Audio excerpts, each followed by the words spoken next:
YCP తునిలో తలపెట్టిన చలో తుని కార్యక్రమానికి వెళుతున్న మాజీ మంత్రి వైసీపీ జగ్గంపేట నియోజకవర్గ ఇన్ఛార్జ్ తోట నరసింహం యువనేత తోట రామ్జీ సహా పలువురు వైసీపీ నేతలను పోలీసులు అడ్డుకున్నారు. ఇంటి నుండి బయటికి వెళ్లకూడదంటూ కిర్లంపూడి మండలం వీరవరంలో తోట నరసింహంకి ముందుగానే నోటీసులు ఇచ్చారు. అయితే పోలీసులు కంటపడకుండా వైసీపీ నాయకులు కార్యకర్తలు తుని బయలుదేరగా మార్గ మధ్యలోని రైల్వే చెక్ పోస్టు వద్ద పోలీసులు వారిని నిలిపివేశారు. దీంతో పోలీసులకు వైసీపీ నాయకులకు మధ్య కొంతసేపు వాగ్వాదం జరిగింది. ఈ సందర్భంగా తోట నరసింహం మీడియాతో మాట్లాడుతూ తుని వైస్ చైర్మన్ ఎన్నికల్లో కూటమి ప్రభుత్వం చేస్తున్న కుట్రకు వ్యతిరేకంగా కాకినాడ జిల్లా అధ్యక్షులు దాడిశెట్టి రాజా పిలుపు మేరకు తుని వెళుతుండగా పోలీసులు అక్రమంగా అడ్డుకొని నిలిపివేశారని ఆరోపించారు. కూటమి ప్రభుత్వం ప్రజాస్వామ్యాన్ని కూని చేస్తుందని దుయ్యబట్టారు. వైస్ చైర్మన్ పదవి కోసం కూటమి ప్రభుత్వం కుట్రలు పన్నుతుందన్నారు. నిన్న దాడిశెట్టి రాజా మీద జరిగిన దాడిని ఖండిస్తున్నామన్నారు. పోలీసుల తీరు ఎలా ఉన్నా చట్టాన్ని గౌరవిస్తామని చెప్పి తన అనుచరులతో కలిసి ఆయన వెనుతిరిగారు. ఈరోజు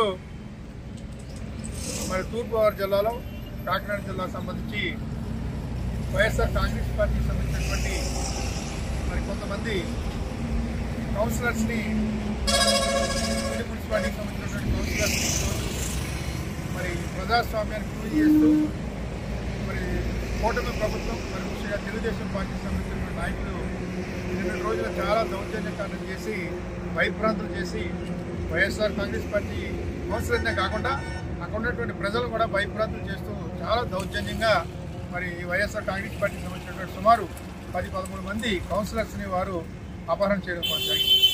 ఈరోజు కేవలం వారికి సంబంధించినటువంటి వైఎస్ఆర్ కాంగ్రెస్ పార్టీ గతంలో 30 స్థానాలు ఉంటే దాదాపు 2 స్థానాలకి ఎన్నిక జరగకపోతే ఒక ఆయన మరణించారు, ఒక ఎన్నిక జరగలేదు.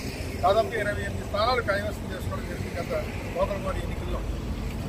కానీ మరి ఈరోజు మరి ప్రజాస్వామ్యాన్ని పూర్తి చేస్తూ ఈ కూటమి ప్రభుత్వం తెలుగుదేశం ప్రభుత్వం ఈరోజు ఇక్కడ వైస్ చైర్మన్ అన్నది మున్సిపాలిటీ సంబంధించి వైస్ చైర్మన్ని మరి కైవసం చేసుకోవాలనేటువంటి కుట్ర పడడం జరిగింది. దానిని మరి మా మాజీ మంత్రివర్యులు వైఎస్ఆర్ కాంగ్రెస్ పార్టీ మరి అధ్యక్షుడైనటువంటి ఈ దాడిశెట్టి రాజా గారి మీద కూడా దాడి చేయడం కూడా జరిగింది. 2 రోజులు మరి ఎన్నిక వాయిదా పడ్డది. ఈరోజు జరుగుతూ ఉంది ఎన్నిక. దీనికి సంబంధించి మేము ఏదో తుని అని పిలుచుకోవడం జరిగింది జిల్లా వ్యాప్తంగా, ఉమ్మడి జిల్లా వ్యాప్తంగా. దానిలో భాగంగానే ఈరోజు మేము తుని రావడం జరిగింది. జగ్గంపేట నియోజకవర్గం నుంచి 4 మండలాల నుంచి కూడా సుమారు చాలామంది ఇంకా వస్తూ ఉన్నారు. వారందరినీ కూడా పోలీసులు ఎక్కడికెక్కడ ఆటంకం కలిగిస్తూ ఉన్నారు. మేము తుని కూడా రావడం జరిగింది. దాదాపుగా తుని మరి ఇక్కడ బ్రిడ్జి దగ్గరికి రావడం జరిగింది. అయినా సరే మమ్మల్ని కూడా పోలీసులు ఆపడం కూడా జరిగింది. ఏదైనా ఈరోజు ప్రజాస్వామ్యాన్ని కాపాడాలి, ప్రజాస్వామ్యంగా ఎన్నికైనటువంటి ఆ సభ్యులను కాపాడుకోవాలని మేము ఇక్కడ రావడం జరిగింది. పార్టీ పిలుపు మేరకు శాంతియుతంగా చేసే కార్యక్రమాన్ని కూడా ఈరోజు ఆ కూటమి ప్రభుత్వం భయపడి ఈరోజు వైఎస్ఆర్ కాంగ్రెస్ పార్టీ నాయకులందరూ కూడా ఎక్కడికెక్కడ అవసరం చేయడం, మరి అవసరాలను కూడా తప్పించుకుని ఇక్కడ రావడం కూడా జరిగింది. మరి ఇక్కడ కూడా భారీ స్థాయిలో పోలీసులు భావించి మమ్మల్ని ఆటంకపరచడం జరిగింది. సరే, శాంతియుతంగా ఉండాలనే ఉద్దేశంతో మేము ఇంటికి వెళ్తా ఉన్నాం. ఏదైనా ఈరోజు ప్రజాస్వామ్యాన్ని కాపాడవలసిన బాధ్యత ప్రతి ఒక్కరి మీద ఉంది. నేను జరిగినటువంటిది ఏదైతే మరి మా మాజీ మంత్రివర్యులు వైఎస్ఆర్ కాంగ్రెస్ పార్టీ అధ్యక్షుడు దాడిశెట్టి రాజా గారి మీద జరిగినటువంటి దాడిని తీవ్రంగా జగ్గంపేట నియోజకవర్గం తరఫున మేము ఖండిస్తూ ఉన్నాం. మరి ఇటువంటి సంఘటన ఎప్పుడు కూడా పునరావృతం కాకూడదు.